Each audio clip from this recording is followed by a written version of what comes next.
पाकिस्तान ने भारत पर हमला बोल दिया। यह सुनकर आपको बहुत ही अजीब लग रहा होगा कि मैं ऐसा क्यों कर रहा हूं, लेकिन यह वास्तविकता है कि जब अंत तक मेरे साथ आप इस वीडियो में बने रहेंगे और मैं आपको यह बताऊंगा कि किस तरीके से पाकिस्तान ने भारत पर हमला किया, कौन कौन से हिस्सों में जो है उसने हमला किया है, तो आप अंत में खुद कहेंगे कि पाकिस्तान ने भारत पर सचमुच हमला बोल दिया। लेकिन उसके पहले मैं आपसे एक आग्रह भी करना चाहूंगा कि अगर अभी तक आपने इस चैनल को सब्सक्राइब नहीं किया है तो कृपया चैनल को सब्सक्राइब कर दें और नोटिफिकेशन के लिए इसका बेल आइकन दबा दें ताकि आपको नोटिफिकेशन मिलते रहें। और इस वीडियो के अंत में अगर ये वीडियो आपको पसंद आता है तो वीडियो को शेयर करें, लाइक करें और कमेंट भी करें। तो मैं आपको बताना चाहूंगा कि यह बात हम लोग बखूबी जानते हैं कि जो पाकिस्तान है इस समय आर्थिक बदहाली से जूझ रहा है।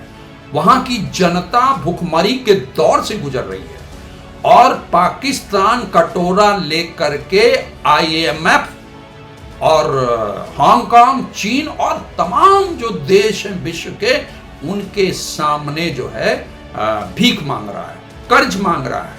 लेकिन बावजूद इसके वो अपनी आदत से बाज नहीं आता। भारत के खिलाफ हमेशा वो मोर्चा खोलकर रखता है। और जो भारत और पाकिस्तान के बीच में जो विवाद का कारण है वो है जम्मू कश्मीर। जो प्रमुख मुद्दा है विवाद का वो जम्मू कश्मीर है। तो जम्मू कश्मीर को लेकर के पाकिस्तान लगातार भारत के खिलाफ षड्यंत्र करता रहा है। 1965 में उसने भारत पर हमला किया और उसके बाद 1999 में जो है करगिल पर पाकिस्तान ने भारत पर हमला किया। लेकिन भारतीय सेना की सूझबूझ और भारत सरकार की सूझबूझ के चलते उसे भारत के समक्ष घुटने टेकने पड़े। लेकिन फिर भी वो कभी बाज नहीं आया अपनी आदत से, लगातार वो षड्यंत्र करता रहा और सबसे जबरदस्त तरीके से उसको झटका लगा 2019 में जब भारत सरकार ने भारतीय संविधान में संशोधन कर जो जम्मू कश्मीर के लिए विशेष प्रावधान था धारा 370 और 25A में, चूंकि उससे मुक्त कर दिया यानी संशोधन कर दिया, तो उसके बाद जो पाकिस्तान है और अधिक बौखला गया। उसको लगा कि जो है ये जो अंतरराष्ट्रीयकरण बार बार जो जम्मू कश्मीर का वो करता था वो अब नहीं कर पाएगा, वो भारत का आंतरिक मामला बन गया। तो अब क्या करे, लेकिन फिर भी वो कभी शांत नहीं बैठा और लगातार वो अपने प्रयास जारी रखा। और एक जो विवाद का और मुद्दा रहा वो रहा पूर्वी पाकिस्तान। पूर्वी पाकिस्तान जो आज बांग्लादेश है वो 1971 के पहले पूर्वी पाकिस्तान कहलाता था।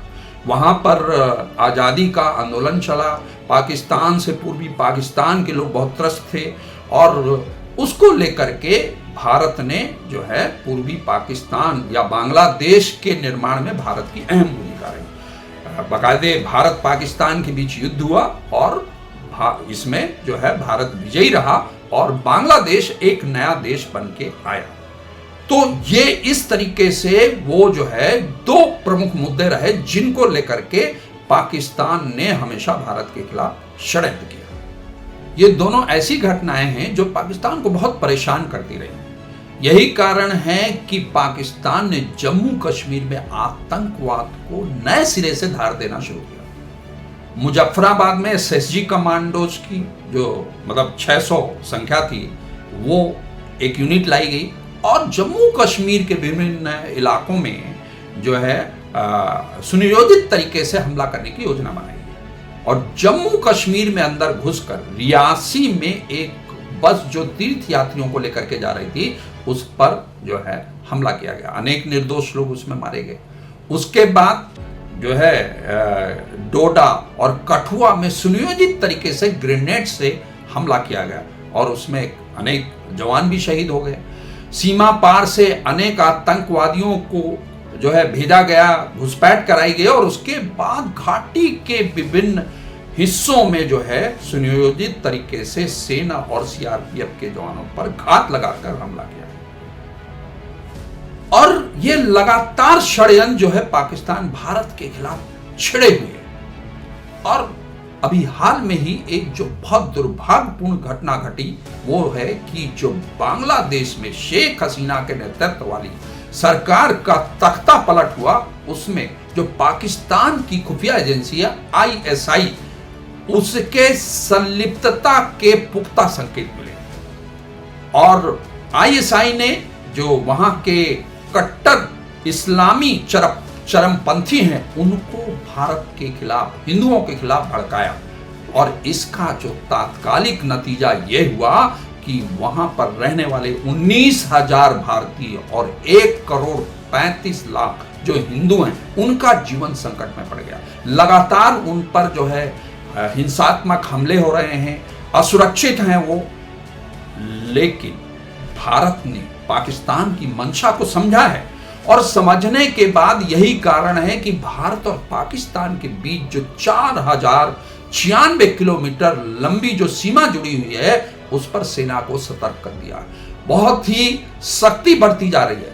लेकिन मेरा मानना है कि जिस तरीके से भारत के खिलाफ पाकिस्तान ने अप्रत्यक्ष युद्ध छेड़ रखा है और लगातार वो जो है हमला कर रहा है, कभी जो है बांग्लादेश के माध्यम से तो कभी जो है आतंकवादियों के माध्यम से, उसके लिए महज जो भारत के कूटनीतिक प्रयास हैं उनसे बात बनने वाली नहीं है।